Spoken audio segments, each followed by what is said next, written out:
Picture this. It's a random Tuesday morning at your local hospital, and out of nowhere, the emergency room just starts overflowing with patients. They're all showing the exact same severe respiratory symptoms.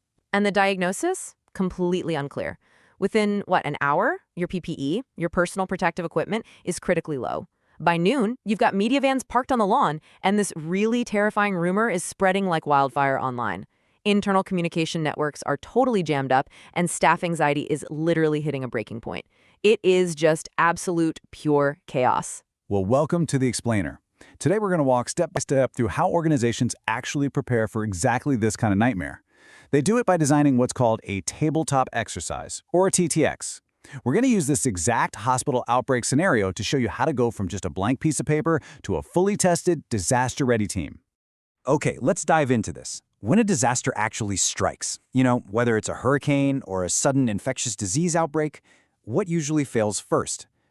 Is it the medical equipment, the supply chains? You'd totally think so, right? But time and time again, all the research shows that communication and coordination are the very first things to break down. Honestly, everyone assumes they know the plan right up until the pressure is actually on. And that's exactly why organizations rely on a tabletop exercise. You absolutely have to test these operational systems in a safe environment before reality hits. Now, we hear terms thrown around all the time, right? Drills, full-scale exercises, but those are very different from a tabletop exercise. A TTX is entirely discussion-based. It happens in an informal, pretty low-stress environment. Think like a comfortable conference room. And it only takes a few hours. You're not out there deploying actual ambulances or anything like that. Exactly. Contrast that with an operations-based drill, which is high stress. You're physically practicing a single function, like throwing on hazmat gear, and then a functional exercise. That tests multiple interactive systems under strict time pressure. So the TTX is really your low-cost, high-value starting point. It lets you evaluate readiness and tweak your operational plans without any physical risk. So how do facilitators actually begin designing one of these? You don't just sit down and start writing a scary story. You have to start by scoping the project through a concept note. That's going to define your budget, your resources, and who your stakeholders are. Right. And then comes step 2, which honestly is arguably the most vital part of the whole shebang, defining clear learning objectives. What are we actually testing here? The chain of command, a specific operational guideline? Because only after those objectives are completely locked in do you move to step 3, which is developing your scenario and your problem statements. Those objectives have to guide the entire exercise. If you start with the scenario first, you're not planning, you're basically just writing fiction. Okay, let's actually build out our anchor scenario based on those parameters. We've got our sudden infectious disease outbreak, and we know we want to test communication and resource management. So we start adding specific constraints. We've got rising patient numbers and an unclear diagnosis. We throw in severe PPE shortages. Add in some relentless media pressure and crazy online rumors. And then top it all off with internal communication failures and mounting staff anxiety. But the key here? The scenario has to be locally relevant and highly realistic.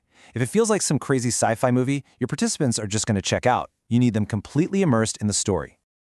Designing this is such a delicate balancing act, isn't it? As facilitators, we're constantly debating this during the planning phase. Like I might say, hey, let's start the simulation with 500 critically ill patients showing up at the exact same time. Right, and I'd immediately push back and say, whoa, if we hit them with 500 patients right out of the gate, they're just going to give up. It's way too chaotic. But on the flip side, if we only give them 3 patients, it's way too easy. Exactly. The stress shouldn't come from some impossibly difficult starting point. The stress has to come from really carefully chosen discussion questions and problem statements that gradually escalate. You don't start with total hospital collapse. You start small and just slowly turn the dial up from there. And to escalate that scenario, facilitators use a very specific toolkit. The first tool we use for that micro-level frontline reality is called an inject. Now, an inject is literally just a specific piece of information delivered during the exercise. It's like an urgent email from supply saying, hey, we are officially out of N95 masks, or maybe a fake news report about the virus spreading. It forces a real, immediate reaction. Yeah, and then on the macro-level planning side, we use a tool called a time jump. A time jump pushes resource limits by just suddenly hitting fast forward on the narrative. The facilitator might say, okay, it's now 72 hours later, you've got 400 patients and half your staff is out sick. You absolutely need both, the micro injects and the macro time jumps, to truly test the system. But here's a massive challenge. how do you actually make participants emotionally engaged with a discussion-based exercise? You really want to make sure they aren't just sitting there dryly reading from their protocol binders. Oh, for sure. This is where design meets execution. A really good exercise introduces interactivity and kind of light gamification. Instead of just asking them, so what's your PPE policy? An Inject forces them to solve a problem on the fly. Right, you might physically hand the logistics coordinator a piece of paper that says their primary vendor just went bankrupt. That kind of interactive delivery keeps the room super engaged and forces genuine critical thinking. Section 1. Facilitating the chaos, managing room dynamics. Let's look at what actually happens when the simulated chaos begins. So can poor facilitation actually ruin a tabletop exercise? Oh, absolutely. 100%. A TTX isn't a tightly scripted play, so the lead facilitator has to be highly skilled at managing room dynamics. Yeah, like if a participant is being super loud and dominating the conversation, you need the confidence to just politely redirect the focus. Or, on the flip side, if there's just dead silence, you need to know exactly how to draw those quiet participants out. Facilitators constantly have to mediate heated debates, especially when different departments suddenly realize their operational plans totally contradict each other. And remember, the facilitator isn't there to give the answers. They're there to force the participants to find constructive, solutions-driven answers themselves. Which brings up a really crucial question. How do you test systems without blaming individuals? That is exactly where psychological safety comes in. This is an absolute foundational rule for any TTX. As the scenario escalates and mistakes are inevitably made, because they will be, the environment has to remain constructive. We are testing systems, folks, not people. If the internal communication system completely fails during our hospital outbreak scenario, it's not because the communications director is bad at their job. It's because the system itself needs refinement. Establishing this safety right out of the gate allows participants to honestly identify gaps without feeling like they're under personal attack. Section 2. The autopsy. Debriefing the entire simulation. Once the exercise officially concludes, which we call Injects, the real work begins. So, during the entire TTX, while all the participants are aggressively arguing about PPE and media rumors, there's actually an exercise team of evaluators quietly watching from the back of the room. Yeah, they are meticulously capturing everything. How leaders made decisions, how different departments coordinated, where the information flow bottlenecked, all of it. When the debrief starts, which is usually right after the exercise, these evaluators help recall those key events. They use all that data to frame the learning around those overall aims we established all the way back in Step 2. And to turn all that intense discussion into real-world change, we use something called a plus/delta response analysis. Right. During the debrief, we spend significant time breaking down specific topics like internal communications or resource management.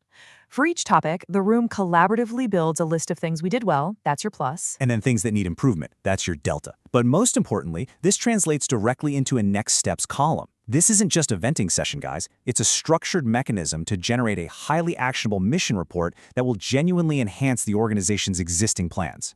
So the crucial point we take away from designing and running a TTX is this: true preparedness simply cannot be achieved just by reading manuals. It relies heavily on getting out of those binders and into experiential learning. By throwing teams into a simulated, immersive environment, you force them to actually practice. And it forces systems thinking. They get to see firsthand how a slight delay in diagnostics cascades into a logistics nightmare, which then snowballs into a massive public relations crisis.